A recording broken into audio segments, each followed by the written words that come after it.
Bon, écoutez, il faut regarder la réalité en face.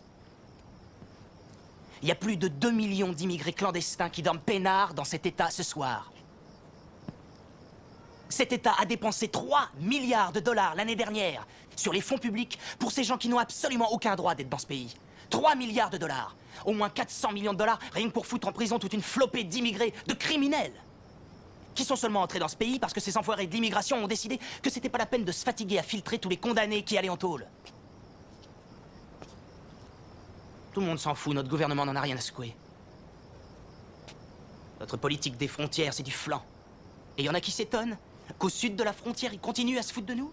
Qu'ils se foutent de nos lois? Ouais. Chaque nuit, c'est par milliers que ces parasites sont en train de pulluler à la frontière, comme si on avait shooté dans une fourmilière. Y a pas de quoi rire. C'est pas drôle ce qui est en train de se jouer ici. Je vous parle de votre avenir et du mien.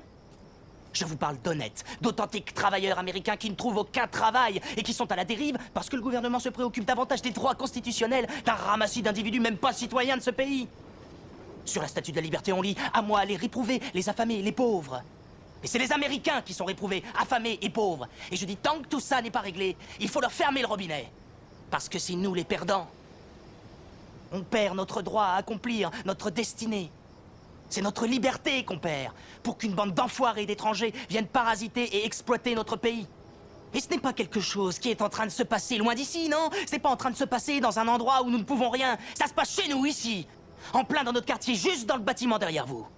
Archie Miller tenait cette épicerie quand on était encore gosse. Dave y a travaillé, Mike y a travaillé. Il a coulé et un enfoiré de Coréen a tout racheté. Et il a viré tous nos gars. Et il a fait un carton parce qu'il a engagé 40 enfoirés d'immigrés clandestins. Chaque jour, on s'enfonce encore plus dans la merde et personne ne fait rien pour empêcher ça. Et ça commence sérieusement à me gonfler. Alors regardez autour de vous. C'est plus notre quartier, c'est un champ de bataille. On est au cœur d'un champ de bataille ce soir. Décidez-vous. Vous allez rester à glander sur la ligne de touche? Sagement à attendre en regardant notre patrie se faire violer?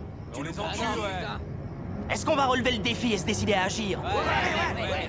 Alors en avant, c'est parti.